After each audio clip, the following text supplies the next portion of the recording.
aku diuji 24 jam sama Allah gitu ya. Maksudnya benar-benar ya seperti ujian rasanya ya, baca munjiat pas maghrib. Assalamualaikum warahmatullahi wabarakatuh. Halo teman-teman, apa kabar? Mudah-mudahan teman-teman selalu dalam lindungan Allah Subhanahu wa taala. Amin ya rabbal alamin.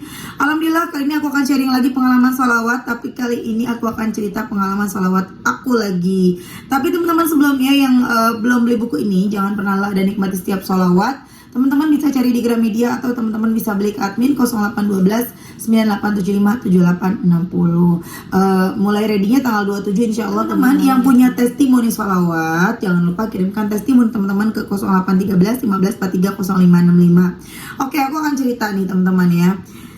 Jadi aku nih udah ngamalin salawat, lagi ngamalin salawat munjiat 1000 kali ya. Ini udah hari ke 5 mungkin ya, aku lupa. Biasanya 500, ini aku 1000 setiap hari, udah 5 hari nih. Dan memang ya nggak main-main kalau baca salawat munjiat itu dahsyat sekali. Tapi kadang kita juga mikir ujiannya dahsyat sekali gitu loh. Padahal kalau menurut aku bukan ujian sih. Tapi kalau dibilang ujian bisa juga, tapi juga bukan ujian juga gitu loh.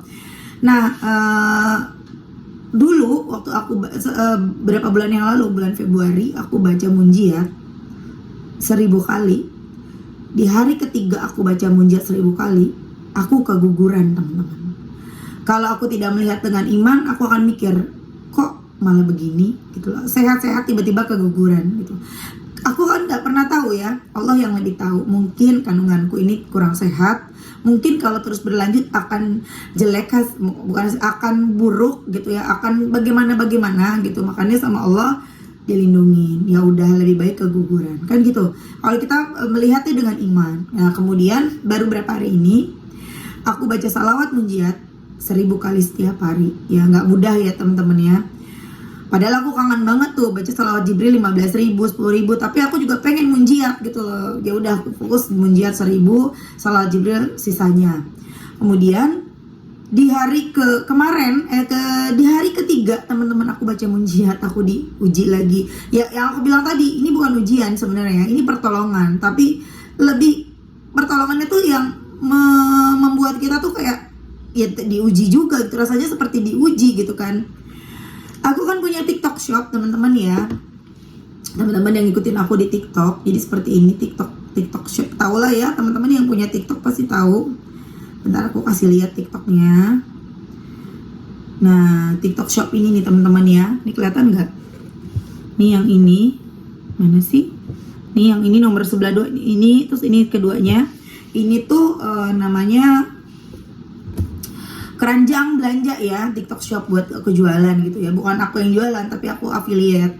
Aku jualan buku aku sendiri, aku juga affiliate mukena, tasbih dan lain-lain. Alhamdulillah ada aja rezekinya gitu kan. Nah kebetulan pada saat itu udah terkumpul uang 1.300.000. Itu keuntungan teman-teman. Beberapa hari aku simpan lah, adalah sekitar 4 atau 5 harian. Itu juga lagi banyak, biasanya sedikit sih. Udah 1,3. Aku sengaja nggak mau ambil karena aku pengen simpen. Aku bahkan sampai menghayal, nanti deh kalau udah sampai 50 juta gitu kan ya, aku kayak sekedar menghayal gitu, afirmasi lah ya namanya. Tapi kalau udah 50 juta baru aku tarik surprise ke suami buat beli mobil. Nggak apa-apa deh beli mobil second yang 50 juta juga nggak apa-apa deh, mobilnya yang kayak gimana nggak apa-apa deh gitu aku mikirnya. Ternyata sore maghribnya aku lihat kok keranjang belanjaku nggak ada teman-teman, hilang teman-teman. Aku kena pelanggaran. Jadi aku habis upload, anak aku baca sholawat Jibril, si Andin, si kakak, aku upload tapi aku pakein keranjang belanja gitu loh. Ternyata itu pelanggaran, itu dikira nggak boleh. Pokoknya sama aja kita kayak eksploitasi anak, nggak boleh. Kecuali kalau memang ada anak, ada orang tuanya gitu kan ngedampingin. Ini benar-benar anakku lagi baca sholawat dan itu langsung kena pelanggaran. TikTok shop aku hilang, keranjangnya hilang, semuanya hilang, berikut uang-uangnya hilang. Tapi Masya Allah, hati ini tenang. Padahal itu kan maksudnya itu duit hilang loh, 1,3 tuh bukan duit yang sedikit gitu loh. Itu aku banyak penjualan di hari-hari kemarin gitu. Bahkan sampai buku ini aja aku terjual 500 piece di TikTok kan. Ya udah deh, aku sedih pasti ya, cuman nggak yang mikirin gimana, enggak. Aku cuman ya udah, kalau memang rezeki pasti akan balik. Kalau memang bukan rezeki ya udah, kalau emang nggak balik ya udah, bukan rezeki aku, pasti Allah akan ganti gitu ya. Wah ini bener-bener nih gitu, kayaknya memang bener-bener rasanya seperti diuji kalau kita baca sholawat munjiat gitu ya. Diuji, tapi aku yakin akan ada hikmahnya, akan ada hadiahnya gitu. Dan aku terus baca munjiat 1000. Bahkan aku di hari besoknya itu aku baca munjiatnya bener-bener duduk gitu, dapat 300 baru aku bangun gitu. Nggak, biasanya kan sambil aktivitas itu bener-bener aku baca munjiatnya duduk gitu. Sekali duduk dapat 300, dapat 200 gitu kan. Aku yakin aja, pokoknya aku yakin gitu. Dan Masya Allah teman-teman, bahkan aku sampai nazar-nazar teman-teman, doain ya Bu, aku ngomong sama yang bantuin aku di rumah si ibu, doain ya Bu supaya kembali TikTok shop aku. Pokoknya kalau kembali nanti ibu aku kasih deh 100.000. Aku bilang juga ke adekku, doain ya nanti kalau misalnya kembali aku kasih deh cepet deh buat Ayana beli boneka aku gitu kan, buat ponakan aku. Pokoknya aku udah inilah teman-teman.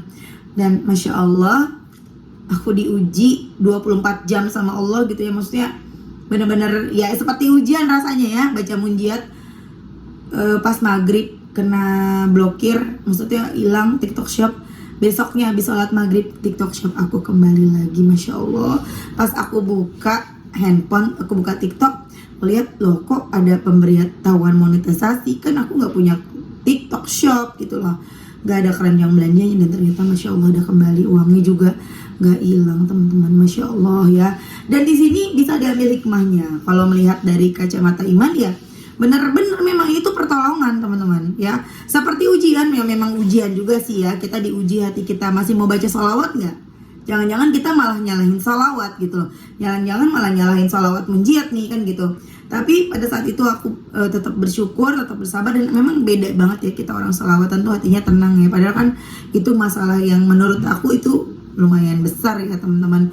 Dan Masya Allah, hikmah dari semua itu adalah aku jadi tahu jenis-jenis pelanggaran di TikTok Shop. Gak boleh, aku kan taunya cuma gak boleh pakai lagu-lagu yang komersil gitu kan.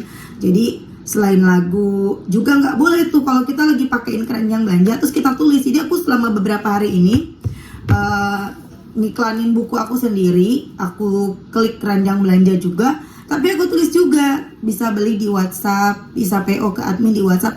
Dan itu nggak boleh teman-teman. Buat kalian yang punya TikTok Shop ya, nggak boleh. Kalau mau pakai nomor WA dan lain-lain nggak apa-apa, tapi jangan pakein keranjang belanja karena itu benar-benar fatal. Dan abis itu aku lihat lagi banyak banget pelanggaran aku gara-gara aku nampilin kontak WA ya, kontak WA admin sambil ngadain keranjang belanja juga. Itu aku sampai pelanggaran aku 14 loh teman-teman. Itu baru ngerti tuh kalau aku nggak punya masalah yang kemarin, aku nggak akan pernah ngerti. Dan bahkan mungkin ketika penghasilan aku, keuntungan dari affiliate aku mencapai 10 juta, mungkin ya, amin, 20 juta, 50 juta akan hilang karena aku melakukan pelanggaran yang selama ini aku nggak pernah tahu kalau ada beberapa pelanggaran yang aku langgar terus gitu loh. Jadi dari situ jadi pelajaran ya kan. Jadi oh iya, inilah hikmahnya, inilah yang dimaksud dengan pertolongan. Dengan seperti ini aku jadi tahu ternyata aku udah melanggar 14 kali dengan batas pelanggaran tuh 24. Artinya tinggal 10 pelanggaran lagi yang kalau aku lakuin habis deh udah aku nggak bisa bikin TikTok Shop lagi, nggak bisa ada keranjang belanja lagi gitu loh teman-teman. Jadi Masya Allah teman-teman, kalau kalian baca sholawat, apalagi sholawat munjiat, kalian merasa kok kayak diuji, sabar ya. Akan ada hikmah di balik itu semua. Allah lebih tahu segalanya. Jadi gini, aku kan minta sama Allah pengen punya mobil. Aku pengen punya Honda Jazz warna putih gitu ya. Aku nggak tahu jalannya dari mana, entah dari TikTok, entah dari YouTube, entah dari suami, entah dari kantor suami gitu kan, entah dari orang tua, dari mana aku nggak tahu. Pokoknya aku nggak tahu jalannya dari mana. Nah, barangkali itu jalannya dari TikTok. Barangkali TikTok itu akan menghasilkan banyak ya. Orang-orang yang dari TikTok bisa dapat 500 juta loh jualannya, keuntungan loh itu loh. Banyak ya. Mereka bisa, aku pasti bisa. Dan kalian teman-teman juga pasti bisa. Nggak ada yang nggak mungkin bagi Allah. Barangkali aku akan bisa dapat uang lebih lagi. Dan berkah pastinya di TikTok itu. Misalnya aku akan dapat 100 juta. bisa untuk aku beli mobil, tapi ternyata aku nggak tahu sama yang namanya pelanggaran dan aku habis gara-gara pelanggaran, hilang semuanya. Shock pastinya aku.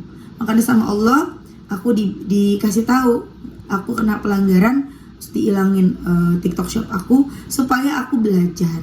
Jadi aku ngerti, oh ternyata begini kesalahannya. Jadi aku berusaha untuk jangan sampai ngelakuin kesalahan lagi. Masya Allah. Ya teman-teman, semangat terus baca sholawat ya. Jangan pernah lelah untuk bersolawat. Dahsyat banget, Allah itu baik banget teman-teman. Jangan pernah lelah ya, karena ada nikmat di setiap sholawat. Oke teman-teman, terima kasih udah nonton. Semoga bermanfaat cerita kali ini. Assalamualaikum warahmatullahi wabarakatuh.